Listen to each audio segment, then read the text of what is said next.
Luluto kami ng adobong baboy. So ito na nga guys ang mga ingredients sa iluluto nating adobong baboy. Karning baboy guys. 1 kilong karning baboy guys ang ating i-adobo today. Hindi ko na iano yung mga pangalan kasi nakikita naman ninyo sa video. Ayan na. Kilala na nyo yan guys. O diba? Dahil na adobo, pakukuluan muna namin yung karne guys sa kawali, yung para lumambot yung kanyang laman. Antayin natin na kumulo, palambutin natin yung karne guys. Ayan, kumulo na nga siya guys. Kailangan palambutin talaga natin yung kanyang meat ng karne. Pabukalong ginato na siya pag-ayo guys. Karong gina siyang malata, gina pag-ayo, maluto yun ba. So ayan na nga guys, luto na yung karne so igigisa na natin to guys. Ayan. Guys, so mainit na yung mantika guys. Ilagay na natin ang bawang. Unahin natin ang bawang guys. So ilagay na natin ang bawang guys. So ayan na guys. Bakit kaya ang bawang guys? Yung aroma ng bawang napakasarap ng amoy guys. Ang bango talaga niya guys. Ano? Grabe talagang aroma ng bawang guys.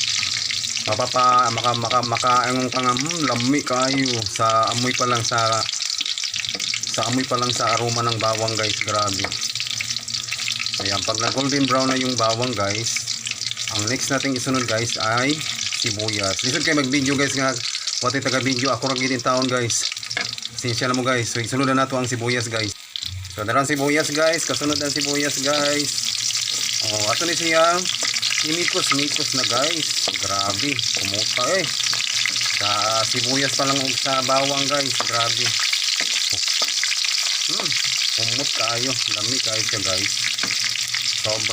Sobra talaga guys ang ang kahumot nila guys. Magutom ka guys. Ayan, ato na nga imikos-mikos konti guys. Then ato na ang kasunod ito guys ay ilagay na nato ang karne. Okay guys. So ibutang na nato ang karne guys. So ito na guys, ilunod na nato ang karne guys. Diba? Guys, nga ato na ni siya. Mikos guys. Inana lang guys, mikos na to ni guys. Karon mo lamian gini siya guys pag ayo guys. Inana yung atong style magluto adobo guys. Lami kayo guys. Ayan na guys. Ito na siya. Mikos. Alright. Ito na siyang paano nga mag golden brown ang karne guys. Tambay lang muna guys ha. Lalagyan na natin siya ng ang toyo or soy sauce guys. Pampalami na guys. So ato na siyang halo-haluin guys. Halo-haluin para lalong mulamig guys ang atong niluto guys. Halo-haluin natin siya guys. Hinanilog ka magluto og adobong baboy guys. Simpleng luto lang ni guys. Mao ni mga sundan sa probinsya guys. Simpleng luto na kayo sa adobong baboy guys. Sunod na natin ang suka. Ayan. Mukala guys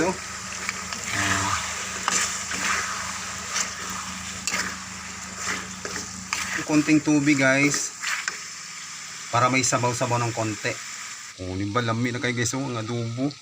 Ala, grabe guys. Mo ni sudan res probinsya guys. Sudan sa mga pobre rin sa probinsya guys. Simpleng sudan lang yan guys. Adobong baboy. Pagbutang na tag tubig guys. Yan na nga ako ng tubig guys. Ayan. Ayan na guys. Atin siyang kumulo. Ayan na guys. Kulo na. Bukalo na ito pag-ayos siya guys. Lami kayo mga makingkong nga. Tara na mga unatan. Lami kayo. Kao na.